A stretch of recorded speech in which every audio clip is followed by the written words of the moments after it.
കഴിഞ്ഞ കുറേ ദിവസമായി ഇത്തവണ ലോക്സഭാ നടപടികൾ സ്തംഭിച്ച അവസ്ഥയിലാണ്. അസാധാരണമായ പല സംഭവവികാസങ്ങളും ഇരുസഭകളിലും ഉണ്ടാകുന്ന പശ്ചാത്തലമുണ്ട്.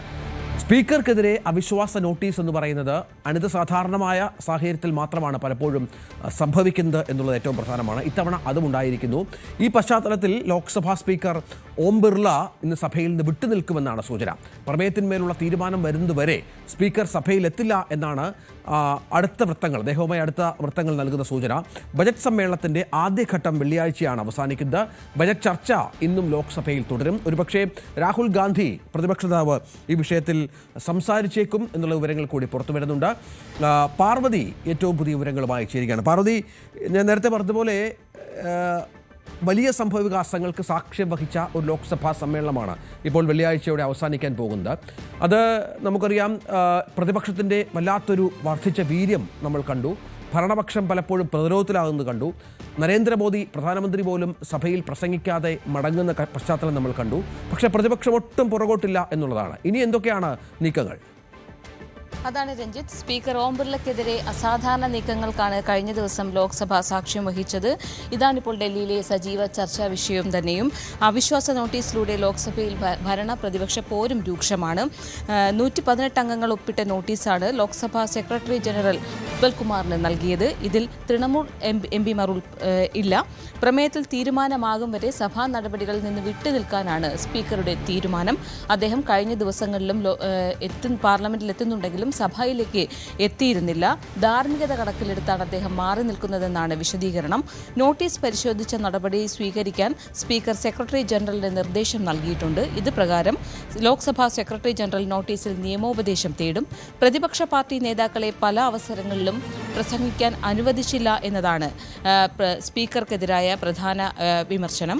സ്പീക്കർ ഓം ബിർള ഇന്നും സഭയിൽ എത്തില്ല. അവിശ്വാസ നോട്ടീസിന്റെ പശ്ചാത്തലത്തിലാണ് ഈ നടപടി.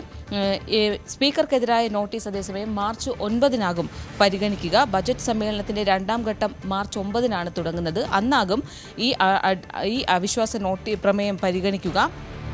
ഈ സ്പീക്കർക്കെതിരായ അസാധാരണ നീക്കത്തിലേക്ക് നയിച്ചത് പ്രധാനമായും 3 കാര്യങ്ങളാണ്. രാഷ്ട്രപതിയുടെ നയപ്രഖ്യാപനത്തിന്മേലുള്ള നന്ദി പ്രമേയ ചർച്ചയിൽ രാഹുൽ ഗാന്ധിക്ക് സംസാരിക്കാൻ അവസരം നൽകിയിരുന്നില്ല. ഇതാണ് ഒന്നാമത്തെ കാര്യം.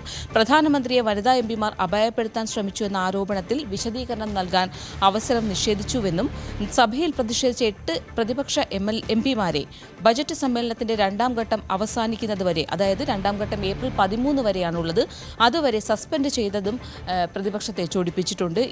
ഈ കാരണങ്ങൾ ചൂണ്ടിക്കാട്ടി കൂടിയാണ് അവിശ്വാസ നീക്കം. സ്പീക്കറുടെ വസതിക്ക് മുന്നിൽ സുരക്ഷ കൂട്ടിയിട്ടുണ്ട്. പ്രതിപക്ഷ പ്രതിഷേധം കണക്കിലെടുത്തുകൊണ്ടാണ് നടപടി. സ്പീക്കർ പാർലമെന്റിൽ എത്തുന്നുണ്ട്, പക്ഷേ സഭയിലേക്ക് എത്തില്ല.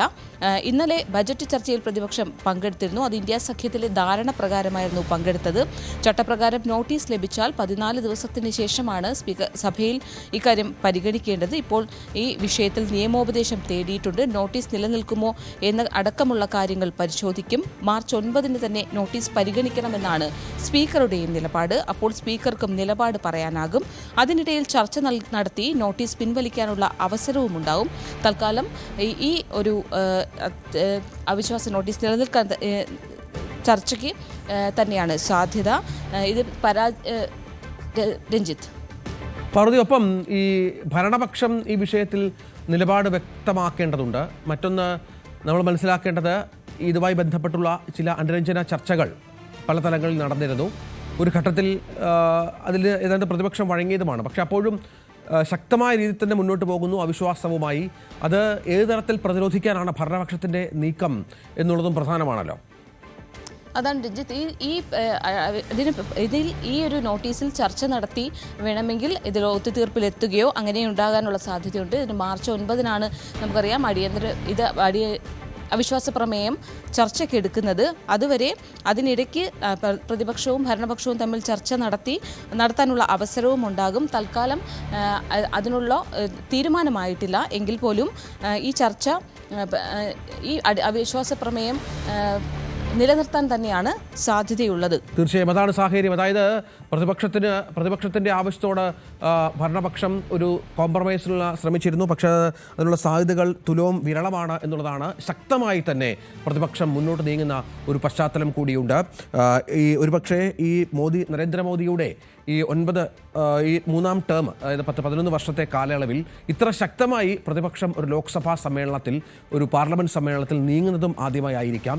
രാഹുൽ ഗാന്ധിയെ സംസാരിക്കാൻ അനുവദിക്കുന്നില്ല എന്നുള്ളതാണ് അവരെ ചൊടിപ്പിച്ച വളരെ പ്രധാനപ്പെട്ട ഒരു കാര്യം. ഒപ്പം ഒരു പിടി ആയുധങ്ങൾ പ്രതിപക്ഷത്തിൻ്റെ കയ്യിലുണ്ട് എന്നതും പ്രധാനമാണ്. നരവനെയുടെ ബുക്ക്, അതുമായി ബന്ധപ്പെട്ടുള്ള വിവാദം ഉണ്ട്. എപ്സ്റ്റീൻ ഫയൽസുമായിട്ടുള്ള വിവാദങ്ങൾ മോദിയുമായി ബന്ധപ്പെട്ടുണ്ട്. അമേരിക്ക കരാറുമായി ബന്ധപ്പെട്ട പ്രശ്നങ്ങൾ അവർ ചൂണ്ടിക്കാണിക്കുന്നുണ്ട്. അങ്ങനെ ഒരുപിടി ആയുധങ്ങളുമായാണ് പ്രതിപക്ഷം സഭയിലെത്തിയത്. അത് കൃത്യമായി തന്നെ ഉപയോഗിക്കുകയും ചെയ്തു. ഭരണപക്ഷത്തെ ഒരു വലിയ പരിധി വരെ അമ്പരപ്പിക്കാനും പ്രതിപക്ഷത്തിൻ്റെ ശക്തിക്കും കൂട്ടായ്മയ്ക്കും സാധിച്ചു എന്നുള്ളതാണ് ഏറ്റവും പ്രധാനം.